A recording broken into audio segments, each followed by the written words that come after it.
What's up, guys? Today we're talking about electronic drum modules, and more specifically what each of the settings do and why you'd want to adjust them. I get emails from you guys all the time saying, hey, I just bought my first electronic drum set, but I'm overwhelmed and confused looking at all the settings. Where do I start? Not to worry, Daddy's here to help.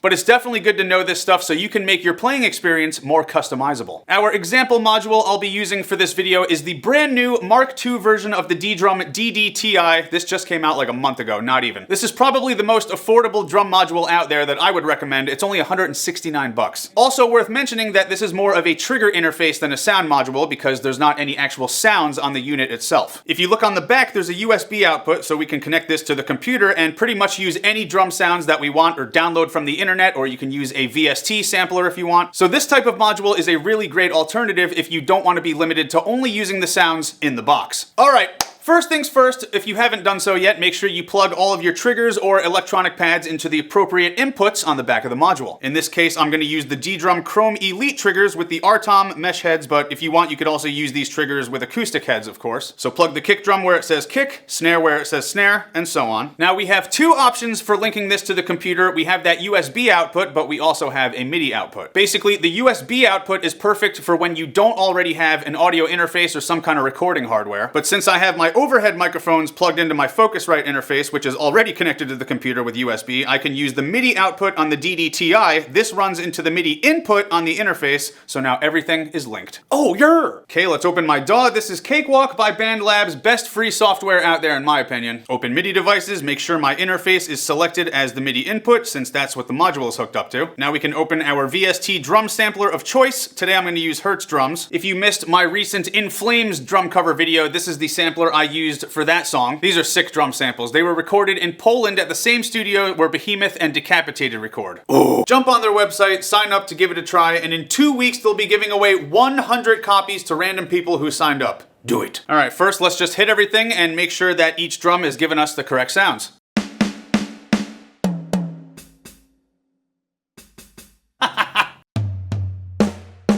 Another snare. All right, we're gonna have to fix some stuff. Kick's good.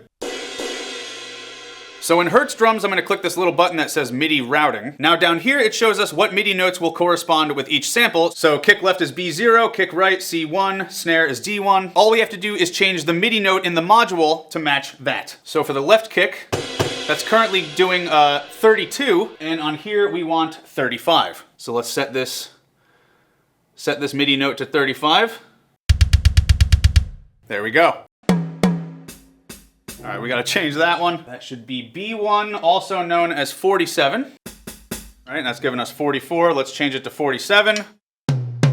What happened? Oh yeah, and for those of you guys who are wondering what's new on this new DD-TI, first of all, they updated the firmware. It's now compatible with that new Apple M1 chip. And they also updated the trigger presets and the hi-hat presets. It's great! Okay, everything is routed. Now we can go over the module settings. You like? First, let's talk about sensitivity, also known as gain. This setting determines how loud the drum sample will be based on how hard you're hitting the pad. If you want to maximize the response when you're playing dynamically and you want it to pick up all your ghost notes and all the quieter hits as well as the loud hits, usually it's best to put your sensitivity around the middle or the lower end. Here's an example.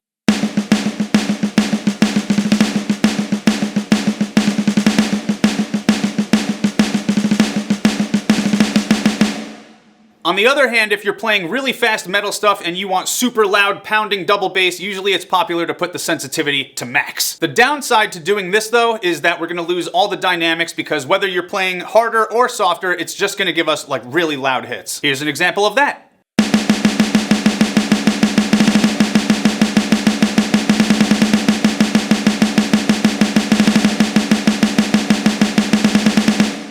And since we lose all the dynamics by doing that, I usually only recommend maximum sensitivity on the kicks, and that's only if you're doing really fast metal stuff. Unless you want to sound like Nick Barker when he played for Dimmu Borgir, then just set all the sensitivity to maximum and you're good to go.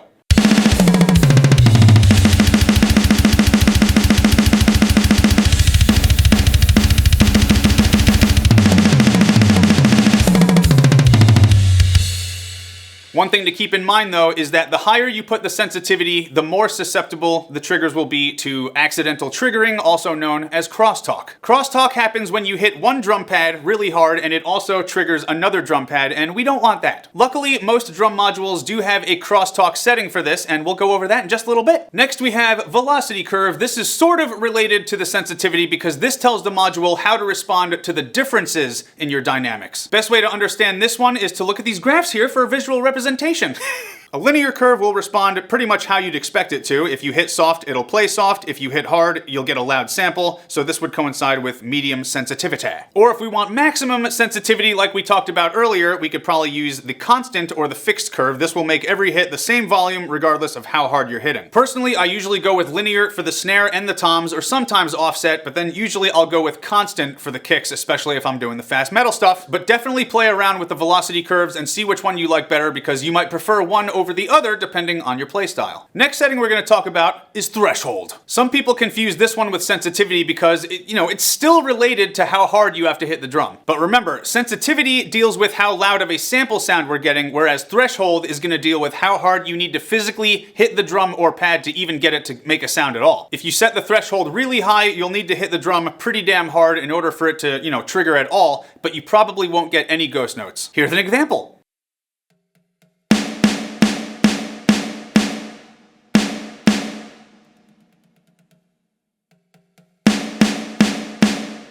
And just the opposite, if we set the threshold super low, we'll pick up everything and probably hits that you don't want from other drums, crosstalk, yeah? So I find it's best to start with the threshold really high and then back it down as you're playing. Make sure it's gonna pick up all the dynamics that you want it to pick up. Okay, might as well go over the actual crosstalk setting next, since I've said that word a couple times, meow. As I explained earlier, this happens when hitting one drum unintentionally triggers another drum at the same time. This is very common, especially when triggering acoustic drums, which is why dampeners and things like moon gel come in handy to stop the drums from vibrating so much. Because if you're hitting really hard, or especially doing things like snare drum rim shots, it's definitely going to make the other drums vibrate. So the crosstalk setting is yet another way that we can help eliminate it, alongside of having the appropriate sensitivity and threshold settings. I know some of you are probably getting confused right now, like thinking to yourself, why the hell is there like 3 or 4 different settings for crosstalk? Why isn't it just one? And the answer is simply because there is not just one way to deal with it. It could be coming from multiple different sources, or even just like a vibrating stage from bass or guitar stacks. So that's why there's a few different ways on the module to attack it. That way, you can adapt to whatever situation you're in and tweak the appropriate parameters. And for this crosstalk setting, the higher the number that you have, the more it will try to intelligently suppress it, so to speak. If you hit really hard and then there's a little quiet note that triggers afterwards, it will assume that that quiet hit was crosstalk and it'll just get rid of it. So depending on how quiet those extra hits are that you're getting, if you're getting any, this is how high you're going to set your number. Definitely play around with it and see if you notice a difference in your setup if you need it. Yeah. Let's talk about the Retrigger setting next. Some modules might call this one mask time. This one deals with what's called double triggering, which is when you hit the drum once, but you're getting a flam or multiple hits on that same drum when you just want one. I want just one ball. So this parameter sets the minimum amount of time between successive hits for the second sound. To explain this better, usually the number in the module means milliseconds for this one. So just as an example, let's say we set that to 100 milliseconds. That means it will not allow 2 hits within 100 milliseconds of each other. It'll just play the first one. So if you play pretty fast, you'll probably want to set this one a little bit lower than that. I have mine at 44 milliseconds for the bass drums. Again, this one will depend on how fast and hard you play, so mess around with it. And finally, there's the trigger type setting, which is probably the most straightforward one.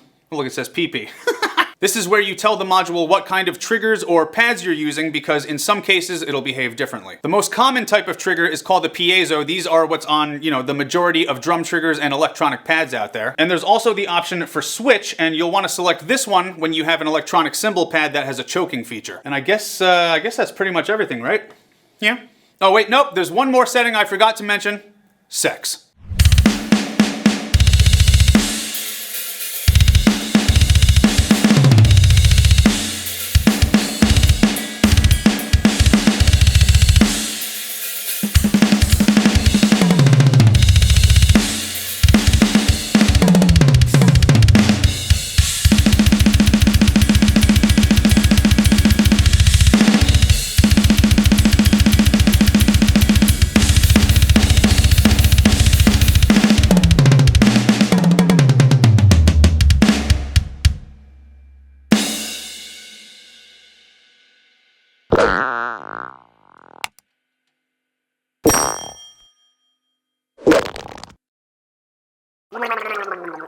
How's my hair?